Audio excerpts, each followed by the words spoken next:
अस्सलाम वालेकुम। आपको ये एक तस्वीर नजर आ रही है। ये मरीज हमारे पास तकरीबन आज से कुछ 4 महीने पहले इमरजेंसी में आया था अब्डोमिनल पेन के साथ, जिसको हम कहते हैं पेरिटोनाइटिस हो गई थी। यानी कि इसका जो है ना हवा खारिज होना और पखाना का आना बिल्कुल खत्म हो गया था और इसके पेट में बहुत ज्यादा दर्द थी, शदीद किस्म की दर्द थी। इवन के वो गहरा सांस लेने से भी पेट में दर्द होता था। और पेट में जो है जब हमने टेस्ट करवाए, एग्जामिन किया, चेकअप किया तो हमें पता चला कि पेट में इसकी आंदरें जो है उसमें सुराख हो चुका है और जितना गंदा मवाद है वो सारा पेट में बाहर आ चुका है। फर्दर इन्वेस्टिगेशन करने पे और हिस्ट्री लेने पे हमें पता चला कि इस मरीज को आज से तकरीबन 26 दिन पहले अपेंडिक्स का दर्द हुआ था, लेकिन इस बंदे ने अपेंडिक्स का जो है ना वो ऑपरेशन कराना मुनासिब नहीं समझा और ये जो है वहां से मेडिसिन पेरिफेरी में लेता रहा और इंजेक्शन लगवाता रहा और फिरता रहा। एट द एंड ऑफ के जब इसकी बर्दाश्त से बाहर होगी काम, चीज़ें कॉम्प्लिकेट हो गई, अपेंडिक्स परफोरेट हो गई। जब कॉम्प्लिकेशन के पास हमारे पास आया तो पेरिटोनाइटिस थी, तो फिर इसको किसी इंजेक्शन ने भी आराम नहीं दिया और किसी ड्रिप ने भी आराम नहीं दिया, तो ये हमारे पास आया। तो जब हमने इसको मिड लाइन लेप्रोटमी इसकी की तो पता चला कि इसका आज से तकरीबन कोई 20-22 दिन पहले ही अपेंडिक्स जो है वो परफोरेट होके यानी फट के लीक होके अंदर पेट के अंदर गुम हो गई थी। तो बाई चांस इसका जो ऑपरेशन था वो करने वाला मैं ही था, इसकी फर्स्ट जो मेरा असिस्टेंट था। तो हमने तकरीबन आधा घंटा लगाया, हमें अपेंडिक्स नहीं मिली। बाद में नीचे पेल्विक्स में जाके ब्लैक कलर की गैंग्रीन होके खुद ब खुद एम्पुटेट होके निकल के गई हुई थी और जो अपेंडिक्स का स्टम था वहाँ से जितना भी गट के कंटेंट थे वो सारे लीक होके पूरे पेट में फैल चुके थे। पेट की सारी अंतरों को उसने ख़राब कर दिया था, कंटेमिनेट कर दिया था और इतनी ज़्यादा एडिशंस हो चुकी थी कि इसकी इंटेस्टाइनल ऑब्स्ट्रक्शन हो चुकी थी। तो फिर हमने इसका ये मिडलाइन सीएन देना है, इतनी ज़्यादा कंटेमिनेशन और पस होने की वजह से इसका पेट मुकम्मल तौर पर बंद नहीं हो सकता और पेट मुकम्मल तौर पर बंद ना होने की वजह से हम एक टेंशन स्विचर बोलते हैं, हमने वो लगा के इसको क्लोज किया और इसको ओपन, उसका वूंड जो है वो ओपन रखा, इसको सेकेंडरी हील के लिए टाइम दिया।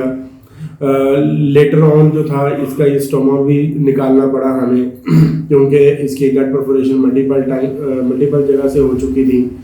तो ये आप इस पेट की हालत देख सकते हैं कि एक अपेंडिक्स का जो ऑपरेशन है वो हम तकरीबन सिर्फ 2-3 फिंगर्स का करते हैं और उसी में हम अपेंडेक्टमी करके और उसको क्लोज कर देते हैं। इवन कि उसका स्कार भी बहुत बुरा नहीं बनता और पता भी नहीं चलता। अगर तकरीबन 72 आवर्स से ज़्यादा लेट हिस्ट्री हो तो फिर चांसेस होते हैं कि स्कार थोड़ा सा बड़ा हो सकता है, वहाँ पे ड्रेन डालनी पड़ सकती है, लेकिन वो भी इन केस में कि अगर वो विदिन 5 डेज या विदिन 1 वीक आ जाता है। लेकिन जो बंदा इतनी लेट के बाद प्रेजेंट करता है तो उसको लेप्रोटमी मिड लाइन करना पड़ता है, मिड लाइन का इंसिजन और फिर उसके बाद जो हमने स्टोमा यानी उसकी जो आंतरें थी उसको पीछे से हमने जहाँ से सुराख थे वो सारे काट के बाहर निकाल दी ताकि सारी आंतरों में सोजिश कम हो सके, क्योंकि उस टाइम आंतरें आपस में नहीं जोड़ी जा सकती, उनके अंदर सोजिश इतनी होती है कि टाँका ठहर नहीं सकता। तो आंतरें बाहर रखी, 3 से 4 माह के बाद दोबारा उसको बुलाया और बुला के फिर दोबारा उसकी जो आंतरें हमने बाहर निकाली हुई थी जिसको बैग लगाया होता है, ये जो ताज़ा वूंड आपको नजर आया जिस पे भी टांके लगे हुए हैं, तो यहाँ से हमने आंतरें जो है वो वापस जोड़ लगा के अंदर पेट में डाल दी। अब बताने का और कहने का और इस वीडियो को बनाने का मकसद सिर्फ और सिर्फ ये है कि आपको एक जो कह लें कि हेल्थ अवेयरनेस देना है कि खुदारा अगर आपको अपेंडिक्स का दर्द होता है तो लाजमी आप सर्जन के साथ कांटेक्ट करें और उसको विजिट करें और उसको कंसल्ट करें कि क्या वाकई ही ये अपेंडिक्स का ऑपरेशन है या नहीं है। एक बात यहाँ पे एक और ज़रूरी है कि अपेंडिक्स का कोई स्पेसिफिक टेस्ट नहीं होता जिस पे हम कह सकें कि ये अपेंडिक्स ही है। कोई ब्लड टेस्ट ऐसा नहीं है जिसमें हम 100% कह सकें कि ये ब्लड टेस्ट है। उसमें सिर्फ एक एलिमेंट होता है हमारे पास TLC का, अगर वो भी हम CBC करवाते हैं और उसमें TLC काउंट देखते हैं, अगर हम उसको भी सिर्फ 2 स्कोर देते हैं। टोटल एक हमारे पास अल्वाडो स्कोरिंग सिस्टम होता है, हम उसमें 10 नंबर होते हैं और 10 में से तकरीबन मोर देन 5 या 6 हो तो हम अपेंडिक्स जो है ना वो काउंट करते हैं और 7 तक हो तो इमरजेंसी अपेंडिसाइटिस उसको लेबल करते हैं।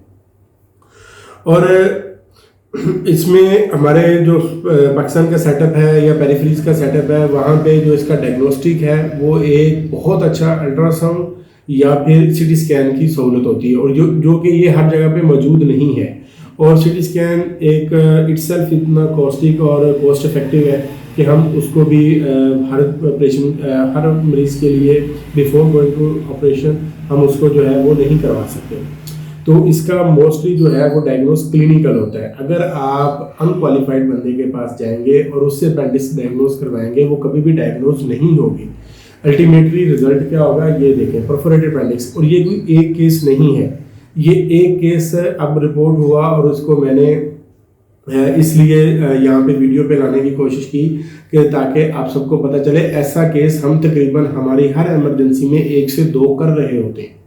इवन के हमारी हफ्ते में सिर्फ 2 दफ़ा इमरजेंसी होती है हमारी वार्ड की, उसमें हम 1-2 केस परफोरेटेड अपेंडिक्स के कर रहे होते हैं।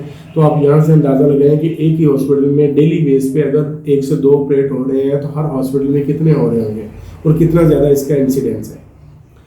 तो खुदारा जो है अपना और अपनी फैमिली का बहुत सारा ख्याल रखें। अपना एक प्रॉपर जो है वो मुआयना करवाएं, प्रॉपर चैनल के थ्रू अपनी सेहत का ख्याल रखें।